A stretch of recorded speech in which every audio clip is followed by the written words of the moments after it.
อุ้ยลมแห้งครับขนาดครับพี่น้องครับบรรยากาศกับว่าสวยนะครับเกือบ8 โมงกันละนะครับถือว่าสวยกับว่าบ่สวยสีเศร้ากับว่าแมนนะครับกะขอสวัสดีท่านผู้ชมนะครับที่กำลังรับชมนะครับสวัสดีทุกท่านนะครับพ่อพี่น้องมาทงมาหนาคือเก่ามาตามล่าหานกเขาคือเก่านกเขาใหญ่นะครับลมแต่ว่าลมแห้งเสือเกินเมื่อกี้ปลาอยู่ค่ะโยนเย็นอยู่ลมแห้งก็ขนาด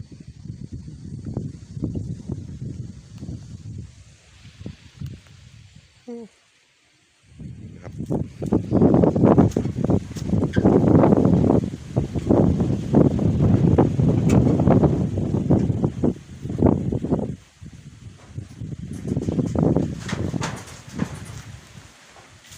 ขาเปิดตรงอยู่หน้าคือเก่านะครับเบิ่งผมมีโหลทดน้ำหนักมาให้พี่ลองเบิ่ง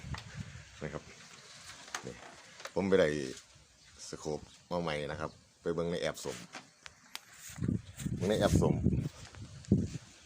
ก็ได้ลองสั่งมาเบิ่งเพราะว่าตัวเก่าของผมนั้นกระจกสะท้อนนั้นผมไม่ได้เอากระจกนะผมเอาไอ้อะคริลิก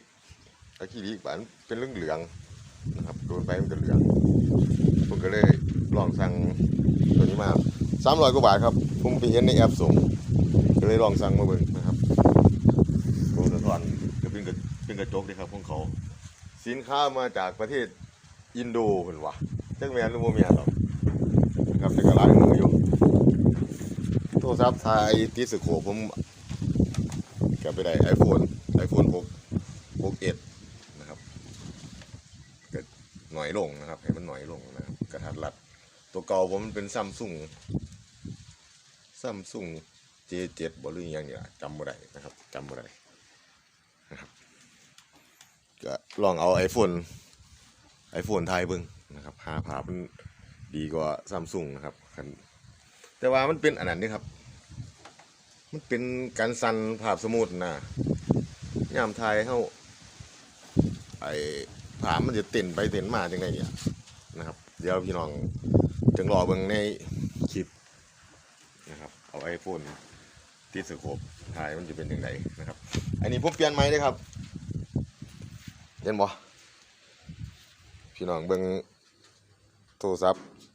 ถ่ายนี่ผมจะอยู่ข้างขวานะครับแขนงางผมจะเปลี่ยนมาข้างซ้ายเลยครับวันนี้แขนงางขึ้นขวานนะครับถ้าเอาโทรศัพท์มาข้างขวาบาดเวลาเฮาเร่ง2 เร่งนะครับมันติดจมูกนะครับมันก็เลยบ่อันนี้ผมก็เลยเปลี่ยนมาเป็นข้างขวานะครับได้เอาแขนงางมาเป็นข้างซ้ายนะครับ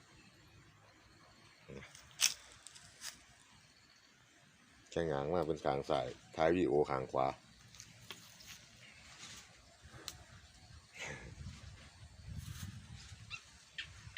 กระเป๋าลงเนี่ยนิดหน่อยนะครับ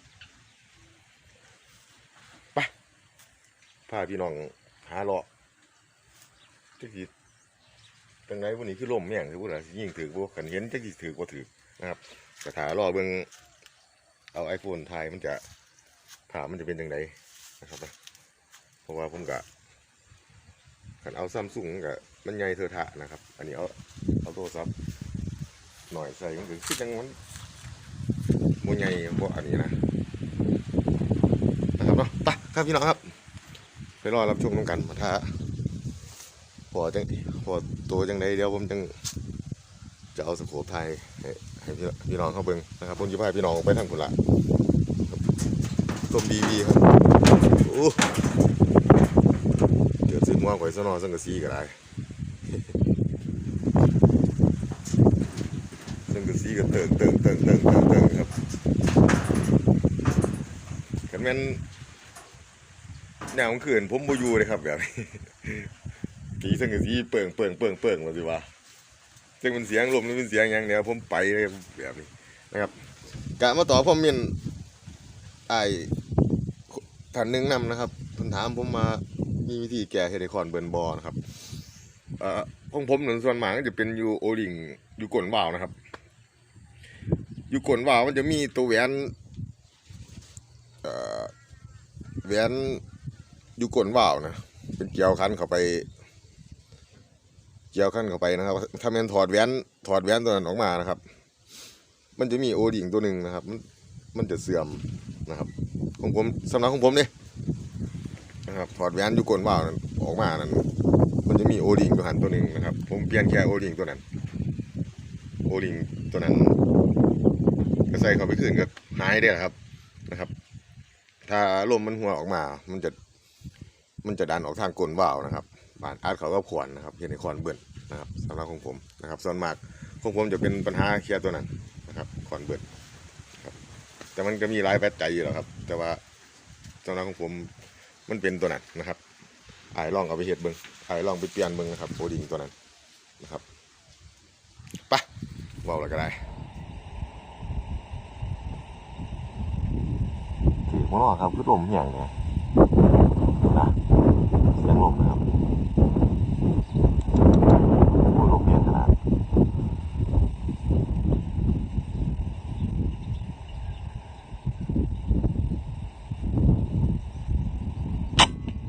โดนครับตับ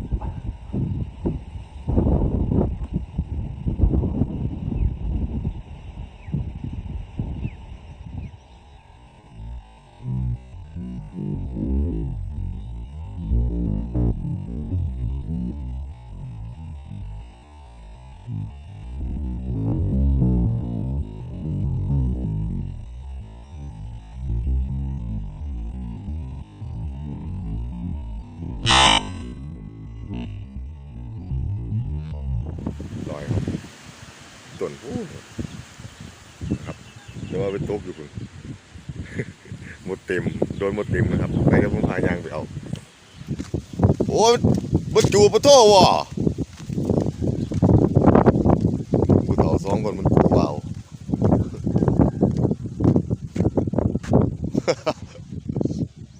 คุณว้าวครับ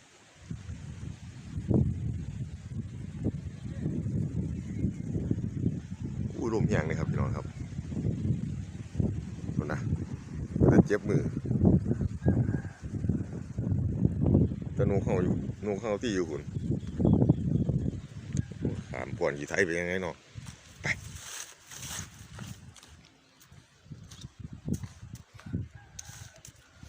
เอาลงเงี้ยมันขึ้นอยู่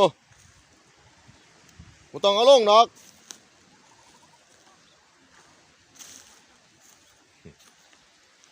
เจ้านี่คำมาเสียงว่ามันเสี้ยวๆเลยครับไม่ต้องเอาลงนอนขึ้นอยู่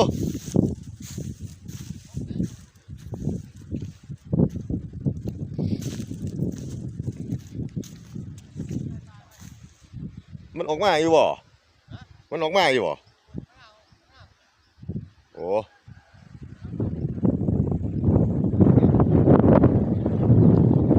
ไก่ปลาแล้วไว้อยู่แถวเที่ยงเรา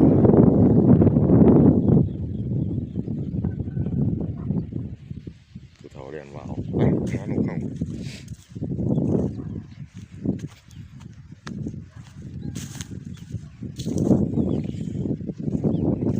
เนาะ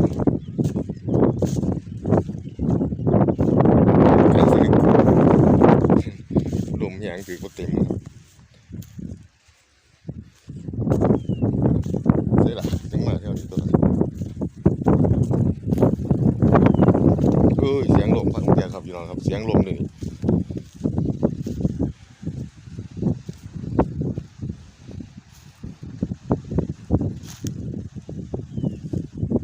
สู้ล่ะ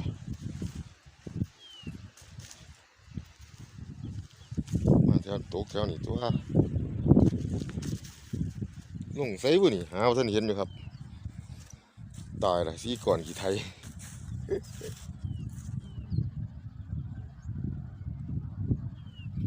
มันมาแถวนี้ลงด้วยวาว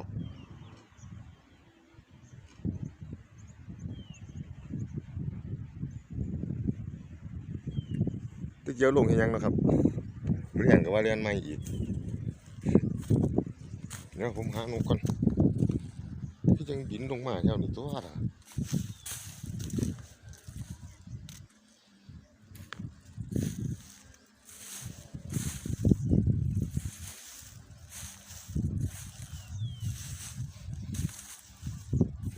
ก่อนพี่น้องครับ เห็นคนนะครับนี่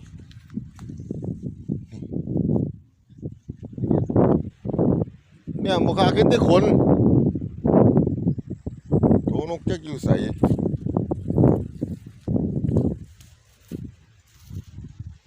นี่ขามาผีบ่เบิ่งกับบุคานอนอยู่ไก่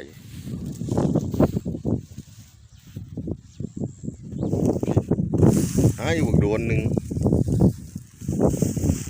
จะยาวบ่เขาอันนั้นปิ้งบ่แก้มบ่ตัวเดียวหนึ่งเหมือนที่มันไทยหน่ายอยู่นี่นี่บ่นี่ไงนี่บ่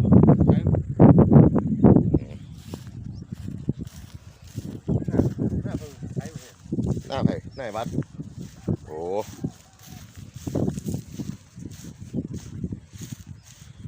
โอ้ยางน้ำหาจนเมื่อยยางหาจนเมื่อยครับพี่น้องครับ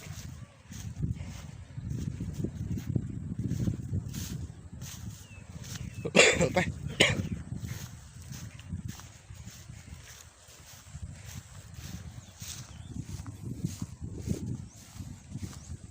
มันบ่อยู่ลมเหี่ยง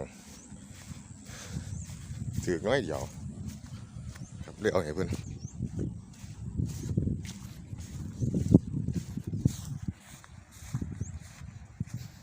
7 โมงกว่าครับบรรยากาศอันนี้เขาเจ้าไทยเมื่อวาน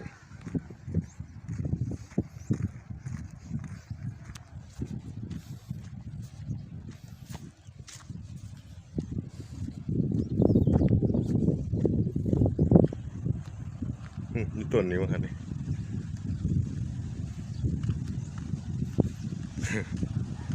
ไป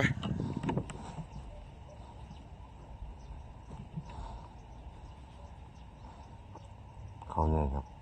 บินซะเนาะ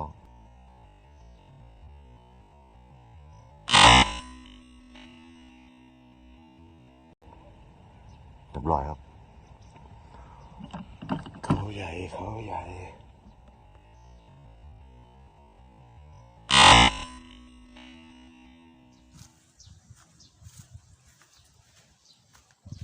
นี่ครับอยู่ต้นนี้ครับบางคันนี้มึงเจอครับหลังจากคิดทีเดียวผมพามาข้าวโพดยังบนนี้สูงปานนี้เลยนี่ท่วมหัวล่ะข้าวเดียวนะครับจังน้อยก็ว่าได้เก็บเกี่ยวผลผลิตนะ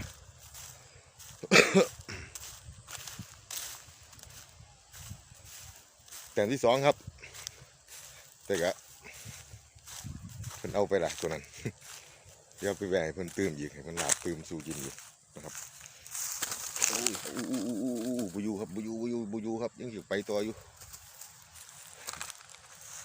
มาโอ้ยเขาปีครับจัดเลย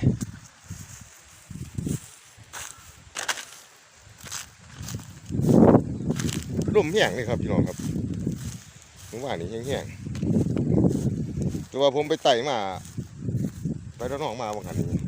ฝนตกจังว่าบ่ได้มาทำคลิปเลยมาแต่ละน้องฝนตกหนาวกับบ่หนาววันไหนนะครับ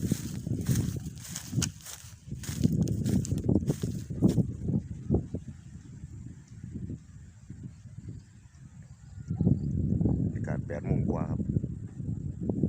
8 โมงหรือเกือบ8 โมงเลยครับขบวนอาหารสัตว์เพิ่นไปครับยังเขาขันครับนั่นไปสวยเลยครับแดดนะ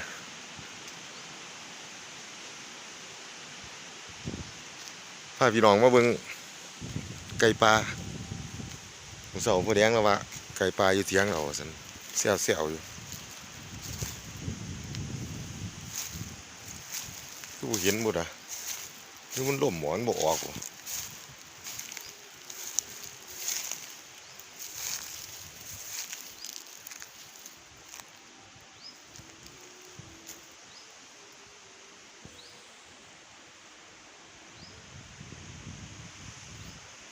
โอ้ลมแห้งอีดีเลยครับพี่น้องครับ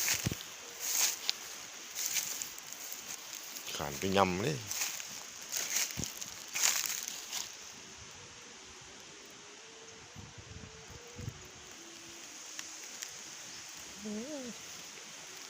ผมหมุนมาทางนี้จากเถื่อนะครับเขาเจ้าปลูกข้าวโพดกันขนาดด้วยครับทั้งบ้านผม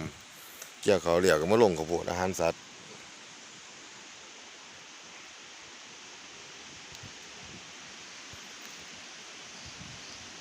โอ้เสียงลมอยู่หมอกมาแล้วครับผม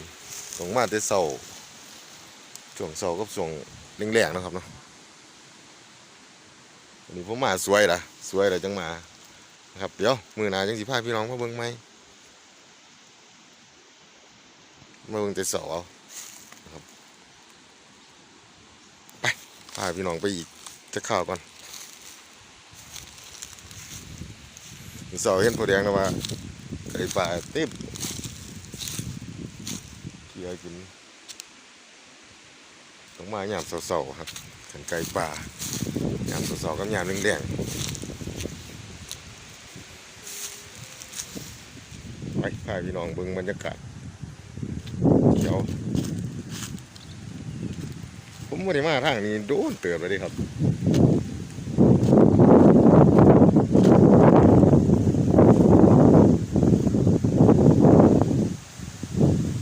อ๋อไอฟิล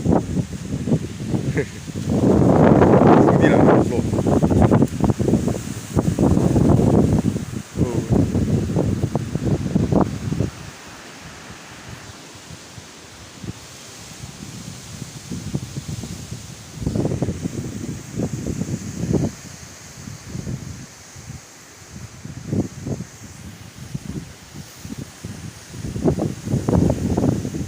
กแย่งข้างขนาดครับ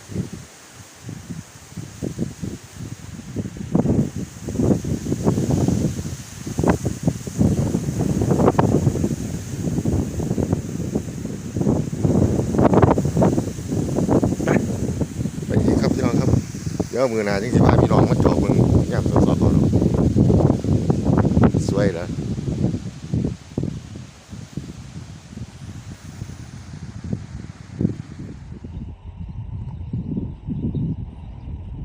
เขาไฟครับ2 ตัวผู้กับตัวแม่โอ้ยบ่ถือครับไปต้นพุ่นครับไปต้นพุ่น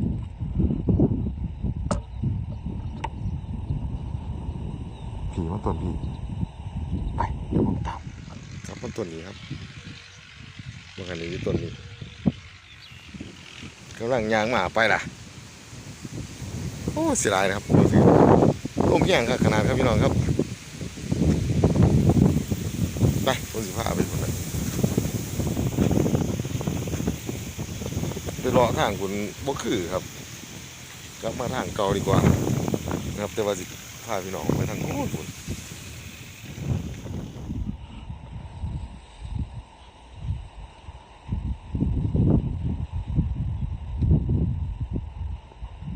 เขาใหญ่คู่หนึ่งอุ้ย3 ตัวครับลมอย่างขนาดนี้ครับพี่น้องครับโอ้ยยิงถืออยู่บ่เนาะเสียดายเลยครับบ่ถือน้องครับคุณน่ะเสียงลมซะเนาะผมถ่ายลมมันอยู่ซะก่อนถือสินะครับ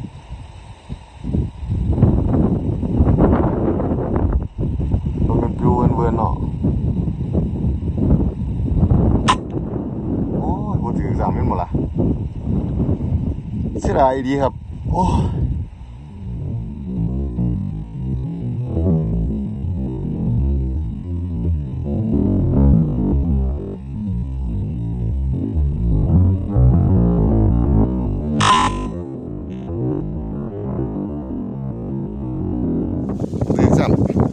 ไปเบิดเลย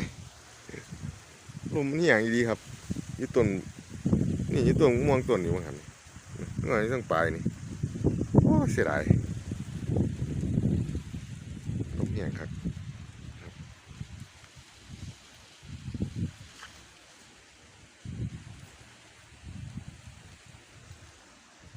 ถ้าพี่น้องเมื่อบอกคือสวยแล้วเด้ล่ะครับต้องแต่ไหน2 เต็มเสียวไปให้เพื่อนไปลาบด้วยกันนะครับ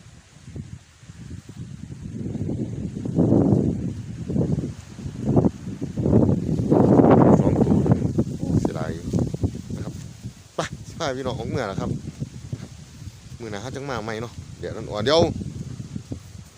มือไรเดี๋ยวผมจะพามือไร